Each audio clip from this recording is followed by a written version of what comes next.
नमस्कार दोस्तों, आप सभी का स्वागत है हमारे यूट्यूब चैनल खेर एकेडमी में। दोस्तों, आज के इस वीडियो में हम लोग देखने वाले हैं जीके जीएस का टॉप 50 ऐसे प्रश्न जो आपके आने वाले एग्जामों में पूछे जा सकते हैं।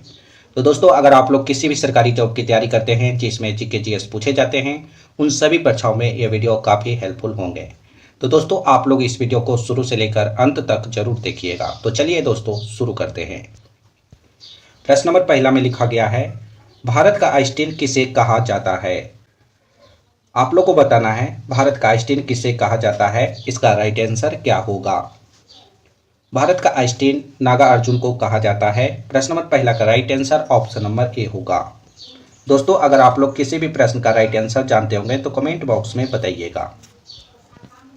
प्रश्न नंबर 2 में लिखा गया है, कनिष्क के दरबार में चरक क्या थे। कनिष्क के दरबार में चरक वैद्य थे, यानी कि डॉक्टर थे। प्रश्न नंबर 2 का right answer option number D होगा। अगला प्रश्न देखिए, सतवाहन वंश के संस्थापक कौन थे। सतवाहन वंश के संस्थापक सिमुक थे, यानी कि प्रश्न नंबर 3 का right answer option number B होगा। दोस्तों, अगर आप लोग हमारे वीडियो को पहली बार देख रहे हैं तो चैनल को सब्सक्राइब कीजिएगा और घंटी को ऑल पर फिट कीजिएगा ताकि सभी वीडियो का नोटिफिकेशन आपको मिलता रहे। प्रश्न नंबर 4 में लिखा गया है, शुंग वंश के संस्थापक कौन हैं। शुंग वंश के संस्थापक पुष्यमित्र शुंग जी हैं, यानी कि प्रश्न नंबर 4 का right answer option number A होगा। प्रश्न नंबर 5 में लिखा गया है, किस आक्रमण के बाद अशोक ने बौद्ध धर्म अपनाया था। कलिंग युद्ध के बाद अशोक ने बौद्ध धर्म को अपनाया था, यानी कि प्रश्न नंबर 5 का right answer option number D होगा। अशोक ने किस शहर की स्थापना की थी। अशोक ने श्रीनगर की स्थापना की थी, यानी कि प्रश्न नंबर 6 का right answer option number C होगा। हाइडे स्पीच का युद्ध किसके किसके मध्य हुआ था। आप लोग को बताना है दोस्तों, हाइडे स्पीच का युद्ध किसके किसके बीच हुआ था। हाइडे स्पीच का युद्ध सिकंदर और पोरस के बीच में हुआ था, यानी कि प्रश्न नंबर 7 का right answer option number C होगा। मौर्य वंश के संस्थापक कौन थे। मौर्य वंश के संस्थापक चंद्रगुप्त मौर्य जी थे, यानी कि प्रश्न नंबर 8 का right answer option number A होगा। सिकंदर की मृत्यु कहाँ हुई थी। सिकंदर की मृत्यु बेबीलोन में हुई थी, यानी कि प्रश्न नंबर 9 का right answer option number B होगा। प्रश्न नंबर 10 में लिखा गया है दोस्तों, आप लोग ध्यान दीजिएगा, चंद्रगुप्त मौर्य ने चाणक्य को अपना क्या बनाया था। चंद्रगुप्त मौर्य ने चाणक्य को प्रधानमंत्री बनाया था, यानी कि प्रश्न नंबर 10 का right answer option number A होगा। प्रश्न नंबर 11 में लिखा गया है, ऋग्वैदिक आर्यों का मुख्य व्यवसाय क्या था। ऋग्वैदिक आर्यों का मुख्य व्यवसाय पशुपालन था, यानी कि प्रश्न नंबर 11 का right answer option number D होगा। भारत में खोजा गया सबसे पहले पुराना शहर कौन सा है। भारत में खोजा गया सबसे पहले पुराना शहर हड़प्पा शहर है, यानी कि प्रश्न नंबर 12 का right answer option number B होगा। प्रश्न नंबर 13 में लिखा गया है, निम्नलिखित में से हड़प्पा सभ्यता की खोज किसने की थी। हड़प्पा सभ्यता की खोज दयाराम साहनी ने की थी, यानी कि प्रश्न नंबर 13 का right answer option number C होगा। हड़प्पा सभ्यता की खोज किस वर्ष में हुई थी। हड़प्पा सभ्यता की खोज 1921 ईस्वी में हुई थी, यानी कि प्रश्न नंबर 14 का right answer option number B होगा। दोस्तों, इस वीडियो में सभी प्रश्न काफी इंपॉर्टेंट है, आप लोग सभी प्रश्नों को याद रखिएगा। प्रश्न नंबर 15 में लिखा गया है, सिंधु घाटी सभ्यता का प्रमुख बंदरगाह कहां पर था। सिंधु घाटी सभ्यता का प्रमुख बंदरगाह लोथल में था, यानी कि प्रश्न नंबर 15 का right answer option number C होगा। HW है दोस्तों, इसका सही उत्तर आप लोग कमेंट बॉक्स में जरूर बताइएगा। पौधे के किस भाग से हल्दी प्राप्त होती है। पौधे के किस भाग से हल्दी प्राप्त होती है, इसका सही उत्तर आप लोग कमेंट बॉक्स में बताइएगा। निम्नलिखित में से गुप्त वंश के संस्थापक कौन हैं। गुप्त वंश के संस्थापक श्री गुप्त जी हैं, यानी कि प्रश्न नंबर 16 का right answer option number C होगा। आगरा नगर की स्थापना किस शासक ने की थी। आगरा नगर की स्थापना सिकंदर लोदी शासक ने की थी, यानी कि प्रश्न नंबर 17 का right answer option number B होगा। गुप्त वंश का वास्तविक संस्थापक कौन था। गुप्त वंश का वास्तविक संस्थापक चंद्रगुप्त प्रथम जी थे, यानी कि प्रश्न नंबर 18 का right answer option number D होगा। सात टापुओं का शहर किसे कहा जाता है? सात टापुओं का शहर मुंबई शहर को कहा जाता है। यानी कि प्रश्न नंबर 19 का right answer option number A होगा। प्रश्न नंबर 20 में लिखा गया है, भारत में पहला कृषि विज्ञान केंद्र कहाँ स्थापित हुआ था? दोस्तों आप लोग इस वीडियो को अपने दोस्तों के पास भी शेयर कीजिएगा, व्हाट्सएप, फेसबुक, इंस्टाग्राम इत्यादि पर। भारत में पहला कृषि विज्ञान केंद्र पेंडुचेरी में स्थापित हुआ था। यानी कि प्रश्न नंबर 20 का right answer option number D होगा। सर्वाधिक अम्लीय वर्षा किस देश में होती है? सबसे अधिक अम्लीय वर्षा नॉर्वे देश में होती है। यानी कि प्रश्न नंबर 21 का right answer option number A होगा। अमीर खुसरो किसके प्रसिद्ध दरबारी कवि थे? अमीर खुसरो अलाउद्दीन खिलजी के प्रसिद्ध दरबारी कवि थे। यानी कि प्रश्न नंबर 22 का right answer option number D होगा। लूनी नदी पर स्थित जोवाई बांध किस राज्य में स्थित है? लूनी नदी पर स्थित जोवाई बांध राजस्थान राज्य में स्थित है। यानी कि प्रश्न नंबर 23 का right answer option number B होगा। प्रश्न नंबर 24 में लिखा गया है, करगम किस प्रसिद्ध का लोक नृत्य है? करगम तमिलनाडु राज्य का प्रसिद्ध लोक नृत्य है। यानी कि प्रश्न नंबर 24 का right answer option number D होगा।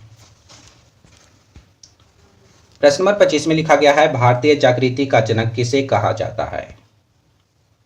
भारतीय जागृति का जनक राजा राम मोहन राय को कहा जाता है। यानी कि प्रश्न नंबर 25 का right answer option number D होगा।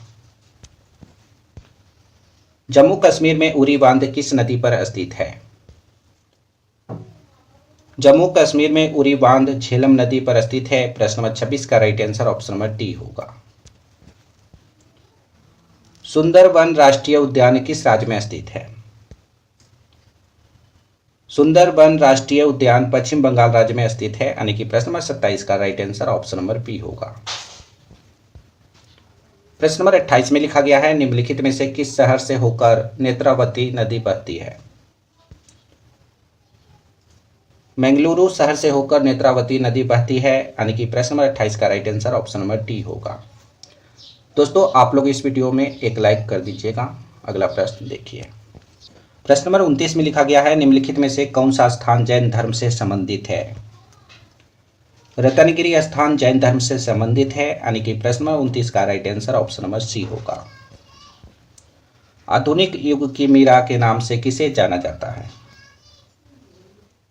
आधुनिक युग की मीरा के नाम से महादेवी वर्मा जी को जाना जाता है। यानी कि प्रश्न नंबर 30 का right answer option number D होगा। HW है दोस्तों, इसका सही उत्तर आप लोग कमेंट बॉक्स में बताइएगा। ताजमहल किस नदी के किनारे स्थित है? ताजमहल किस नदी के किनारे स्थित है? इसका सही उत्तर आप लोग कमेंट बॉक्स में बताइएगा। निम्नलिखित में से कौन सी विद्युत धारा की इकाई है? एम्पियर विद्युत धारा की इकाई है। यानी कि प्रश्न नंबर 31 का right answer option number C होगा। हीटर के तार किस चीज के बने होते हैं? हीटर के तार नाइक्रोम के बने होते हैं। प्रश्न नंबर 32 का right answer option number D होगा। नंदा देवी पर्वत चोटी किस राज्य में स्थित है? सभी प्रश्न काफी इंपॉर्टेंट है दोस्तों, आप लोग सभी प्रश्नों को याद रखने की कोशिश कीजिएगा। नंदा देवी पर्वत चोटी दोस्तों आप लोग याद रखिएगा, उत्तराखंड राज्य में स्थित है। प्रश्न नंबर 33 का right answer option number A होगा। नींबू और संतरे में कौन सा विटामिन पाया जाता है? नींबू और संतरे में विटामिन सी पाया जाता है। यानी कि प्रश्न नंबर 34 का right answer option number B होगा। अरब सागर की रानी किसे कहा जाता है? अरब सागर की रानी कोचीन को कहा जाता है। प्रश्न नंबर 35 का right answer option number A होगा। प्रश्न नंबर 36 में लिखा गया है, पंजाब के अमृतसर के जलियांवाला बाग हत्याकांड कब हुआ था? पंजाब के अमृतसर के जलियांवाला बाग हत्याकांड 13 अप्रैल 1919 ईस्वी को हुआ था। यानी कि प्रश्न नंबर 36 का right answer option number B होगा। कौन सा राज्य भारत के सबसे पूर्वी भाग पर स्थित है? अरुणाचल प्रदेश भारत के सबसे पूर्वी भाग पर स्थित है। यानी कि प्रश्न नंबर 37 का right answer option number A होगा। नागालैंड की मुख्य भाषा कौन सी है? नागालैंड की मुख्य भाषा अंग्रेजी भाषा है। यानी कि प्रश्न नंबर 38 का right answer option number C होगा। प्रश्न नंबर 39 में लिखा गया है, विश्व का सबसे बड़ा द्वीप कौन सा है? विश्व का सबसे बड़ा द्वीप ग्रीनलैंड द्वीप है, यानी कि प्रश्न नंबर 39 का right answer option number A होगा। फिरोज शाह कोटला क्रिकेट स्टेडियम कहां पर स्थित है? फिरोज शाह कोटला क्रिकेट स्टेडियम दोस्तों नई दिल्ली में स्थित है, यानी कि प्रश्न नंबर 40 का right answer option number D होगा। अमीबा में कुल कितने सेल यानी कि कोशिका होते हैं? अमीबा में कुल एक कोशिका या एक सेल होते हैं, यानी कि प्रश्न नंबर 41 का right answer option number A होगा। अगला प्रश्न देखिए, हीराकुंड जल विद्युत परियोजना किस नदी पर स्थित है? हीराकुंड जल विद्युत परियोजना महानदी पर स्थित है, यानी कि प्रश्न नंबर 42 का right answer option number C होगा। बिहार बंगाल से अलग कब हुआ था? बिहार बंगाल से 1912 ईस्वी में अलग हुआ था, आप लोग याद रखिएगा। प्रश्न नंबर 43 का right answer option number B होगा। मसालों का बगीचा किस राज्य को कहा जाता है? मसालों का बगीचा केरल राज्य को कहा जाता है। प्रश्न नंबर 44 का right answer option number A होगा। गुरुत्वाकर्षण की खोज किसने की थी? गुरुत्वाकर्षण की खोज न्यूटन ने की थी, यानी कि प्रश्न नंबर 45 का right answer option number A होगा। अगला प्रश्न देखिए, प्रश्न नंबर 46 में लिखा गया है वायुमंडलीय दाब मापने का पैमाना क्या कहलाता है? वायुमंडलीय दाब मापने का पैमाना बैरोमीटर कहलाता है, यानी कि प्रश्न नंबर 46 का right answer option number C होगा। भारत के पहले राष्ट्रपति का नाम क्या था? भारत के पहला राष्ट्रपति का नाम डॉक्टर राजेंद्र प्रसाद जी थे, यानी कि प्रश्न नंबर 47 का right answer option number B होगा। प्रश्न नंबर 48 में लिखा गया है भारतीय वनस्पति सर्वेक्षण का मुख्यालय कहां पर स्थित है? भारतीय वनस्पति सर्वेक्षण का मुख्यालय लखनऊ में स्थित है, यानी कि प्रश्न नंबर 48 का right answer option number B होगा। प्रश्न नंबर 49 में लिखा गया है भारत में सर्वाधिक कॉफी उत्पादक राज्य कौन सा है? भारत में सबसे ज्यादा कॉफी उत्पादन किस राज्य में होता है? तो आप लोग याद रखिएगा कर्नाटक राज्य में, यानी कि भारत में सर्वाधिक कॉफी उत्पादक राज्य कर्नाटक राज्य है। प्रश्न नंबर 49 का right answer option number B होगा। इस वीडियो का अंतिम प्रश्न है दोस्तों, आप लोग ध्यान दीजिएगा। भारत का पूर्वी समुद्री तट किस नाम से जाना जाता है? भारत का पूर्वी समुद्री तट कोरोमंडल तट के नाम से जाना जाता है। प्रश्न नंबर 50 का right answer option number D होगा। दोस्तों आज हमने आप सभी को टॉप 50 प्रश्न करवाए हैं जो जीके जीएस से लिया गया था। तो दोस्तों आप लोग 50 प्रश्न में से कितना सही कर पाए हैं, इसका सही जवाब कमेंट बॉक्स में बताइएगा। अभी तक हमारे चैनल को सब्सक्राइब नहीं किए तो चैनल को सब्सक्राइब कीजिए और घंटी कॉल पर फिट कीजिएगा ताकि सभी वीडियो का नोटिफिकेशन आपको मिलता रहे। इस वीडियो में एक लाइक करके इसे अपने दोस्तों के पास ज़्यादा से ज़्यादा शेयर कीजिएगा व्हाट्सएप, फेसबुक, इंस्टाग्राम इत्यादि पर। तो फिर अगले वीडियो में मिलेंगे दोस्तों, जब तक आप लोग बने रहिए।